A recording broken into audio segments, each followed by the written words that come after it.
There are few video games with the sheer impact of Rockstar's Grand Theft Auto. The scope, destruction, and storytelling are unparalleled. And key to that immersion are its radio stations.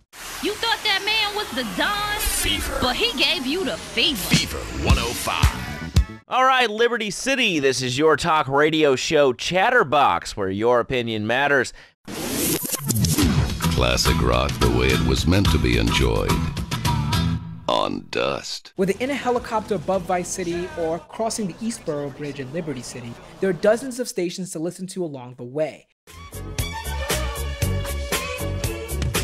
With its packed discography and eccentric hosts like Laszlo Jones, I'm Laszlo from Fame or Shame, and celebrity appearances from the likes of Frank Ocean and Flying Lotus, radio stations have been in the game's DNA from the very beginning. According to former Rockstar Music employee Colin Anderson, GTA's earliest iterations featured entirely original music. Core of that music radio station thinking was we should only have artists who are not real. Because the minute you bring real artists into that space, it's not a parallel world anymore. Early highlights include the hip-hop station NCT-FM from 1997's GTA 1 on PC. Music with more muscle. Lo-Fi FM from 1999's GTA 2, which played funk and soul. Cut yourself some musical pie. Turn on, tune in, drop out with Lo-Fi. And 2001's GTA 3, then the biggest evolution of the series, included legendary New York DJs Stretch Armstrong and Lord Sear hosting Game Radio FM. Stretch Armstrong is now in your world. Yeah. What's up, Liberty City? You're checking out Game Radio. My name is DJ Stretch Armstrong. I'm in here with my man, Lord Sear. Yo, what's the deal, fam? Right here, Game Radio. But it was the 80s backdrop of 2002's GTA Vice City that really set the tone for what to expect from Grand Theft Auto Radio. The Flock of Seagulls TV commercial was probably like just a cultural moment. Using such a popular song to promote a video game was a turning point, I think. That's Ivan Pavlovich, director of music at Rockstar Games. He spoke with Genius to break down the ins and outs of GTA Radio. While Ivan did not have a hand in Vice City, he maintains that it was a touchstone in gaming. Vice City was the next kind of evolution in using this concept of radio stations, branding the stations, getting DJs to host the stations, and using popular music. The aforementioned A Flock of Seagulls 1982 synth-pop hit I Ran is one of the many 80s classics spread across Vice City's 10 radio stations. A fan favorite on the dial was Flash FM. If nobody understands you, we do. Flash FM, music for the me generation. Which had tunes from Michael Jackson, Hall & Oates, and the Buggles' foreshadowing hit, Video Killed the Radio Star.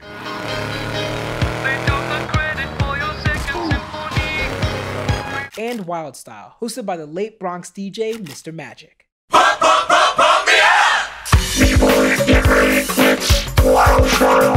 Put the tape recorders on pause, change the tapes in the boxes. Super Rock and Mr. Magic holding it down with non-stop rap music. Keep it right, it's Vice City on Pirate Radio. Yeah. Ivan tells us that getting the music right is the best way to guarantee immersion in the game. The music in the radio station should set the tone for Grand Theft Auto. 2004's Grand Theft Auto San Andreas, set in 1992, had 12 stations, with the standout being Radio Los Santos, hosted by LA DJ Julio G, and its tunes from Tupac and NWA, even adding a touch of reality, pointing to the group's infamous beef with Ice Cube, which culminated in 1991's No Vaseline. NWA, you can't miss that right there, man. Them guys are definitely back in the game, doing it without Ice Cube, man, but still sounding good. That's a brilliant record, man. I love that group right there, man. Let's get into some more, hitting with that West Coast music, Radio Los Santos. Let's get into it. But Ivan's influence would truly be felt in 2008's GTA 4, which went back to GTA 3's Liberty City. It was the first time that we had started doing mixes in the game. So we had DJ Premier did a DJ mix for his station, and that was different than all the dynamic radio stations we had done in the past. Oh yeah, it's on. Welcome to LFHQ, live from headquarters. This is DJ Premier, holding it down for the motherfucking Liberty City, baby. By the time of 2013's GTA 5, Rockstar knew they had a commodity, but decided to up the ante, giving the game a full score. For the the score for GTA 5, we worked with Tangerine Dream, Alchemist and Ono, and Woody Jackson. In the beginning, we approached the score like we were just gonna make beats, like we always do. Then we came across the scenarios in front of us, which made us become more creative, which were, we'd rather not use samples. Let's make this something from scratch. They also gave artists their own personal stations, like LA's Flying Lotus, called Fly Low FM.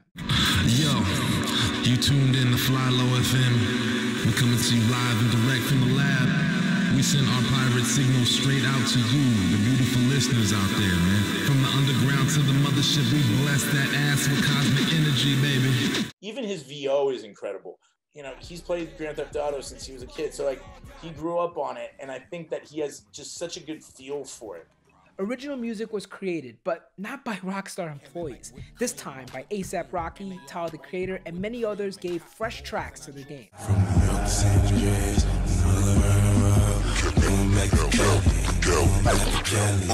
the back, pretty bitch on the side. Got some dope in the back if you trying to get high. Tyler the Creator grew up playing Grand Theft Auto. He discovered music in it, and now it's come full circle where he's doing original music for the game. Tyler even voices an NPC in the game. What the fuck they know? Oh, you want me to beat your ass, huh? Since GTA 5's release, Rockstar has been hard at work pumping out new releases directly focused on music.